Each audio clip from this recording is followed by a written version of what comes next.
Djerba, Tunisia. Cyrine Ben Said, a Tunisian Muslim, carried candles and wrote her hopes for the future on an Egan religious ceremony in a synagogue on the southern island of Djerba.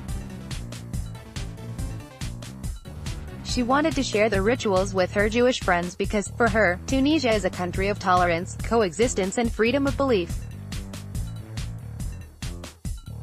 I'm here to share rituals with my Jewish friends, a new Tunisia of tolerance, coexistence and freedom of belief. Everyone has his religion, but we have many common points: the flag, love and peace, Ben Said said. Tunisia is home to one of North Africa's largest Jewish communities. Jews have lived in Tunisia since Roman times, and the community once numbered 100,000. Cyrine Ben Said, left, and Omnia Ben Khalif, Muslim Tunisians, light candles during a religious ceremony at Djerba, the oldest Jewish synagogue in Africa, during an annual pilgrimage in Djerba, Tunisia, May 2, 2018. Fear, poverty and discrimination prompted several waves of emigration after the creation of Israel in 1948.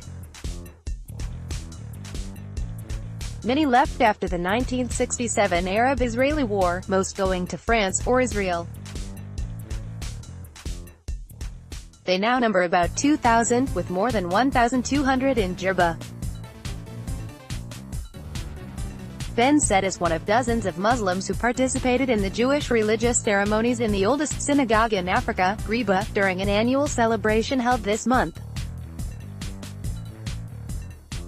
The eggs, covered in people's ambitions for love and prosperity, are stored in a cellar.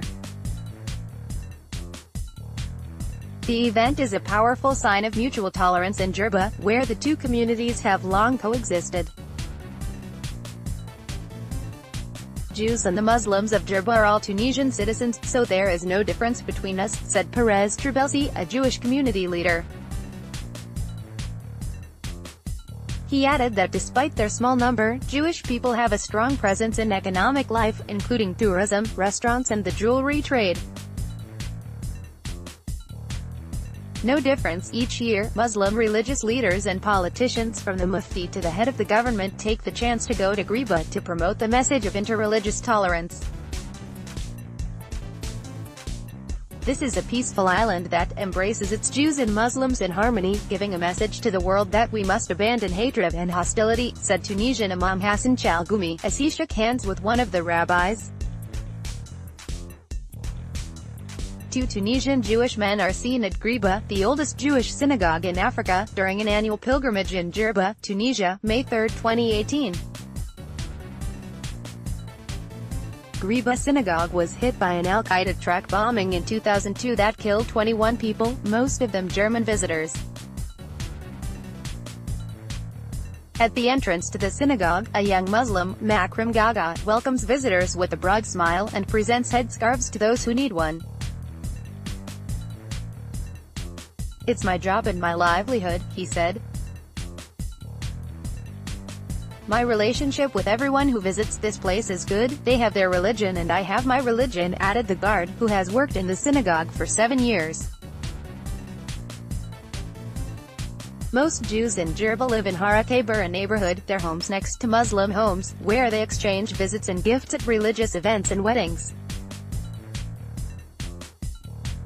"Here, there is no difference between Jews and Muslims," said Jewish resident Georgina, who gave only her first name.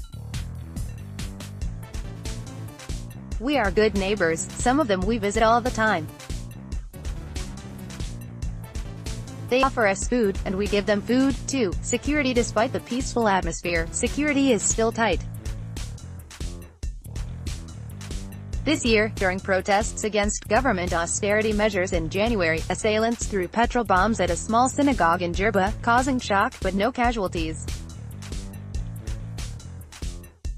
A Tunisian Muslim woman buys food from a Jewish restaurant in Djerba, Tunisia, May 1, 2018.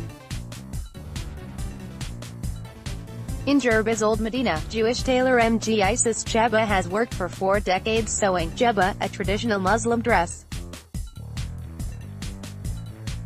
All my customers are Muslims and they love my work, 70-year-old Djerba said from behind his sewing machine, in between jokes with a Muslim gold trader friend. The old Medina in Djerba is full of jewelry shops, most of which are run by Jews who have controlled the trade in Djerba for decades. Nearby, a popular Jewish restaurant has a sign written in Arabic and Hebrew. In the old city there are many Jews, said Jewish chef Gabriel Yaich. We cook meals for them that are compatible with the Jewish religion, but we also offer traditional meals accepted by the Muslims. For me, the important thing is that trade is good, the rest is details.